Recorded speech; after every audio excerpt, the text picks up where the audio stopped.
Video, I will show you how to make better predictions of immunotherapy results, and I will also show you the impact of this improvement.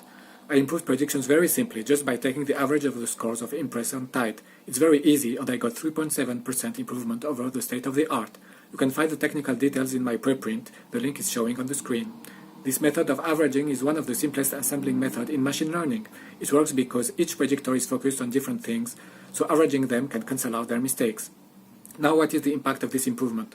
So of course 3% is very little. However, cancer is a big problem, and 3% of something big is still very big. I calculated that it could be like 2,000 human lives saved per year, or $100 million saved per year for medical insurances, so for NHS, Medicare and so on. That's quite significant. Moreover, for pharma and biotech companies, 3% is always good to take because they need to use the best predictors available for clinical trial designs. Predictor can make or break FDA approval.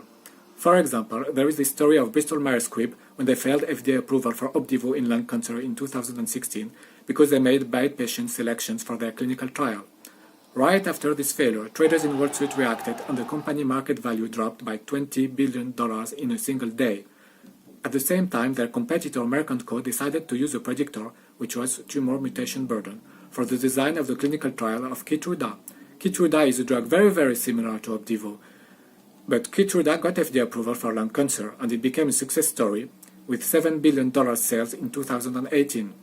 A large share of this market would have been taken by Opdivo if Bristol-Myers had better clinical trial design.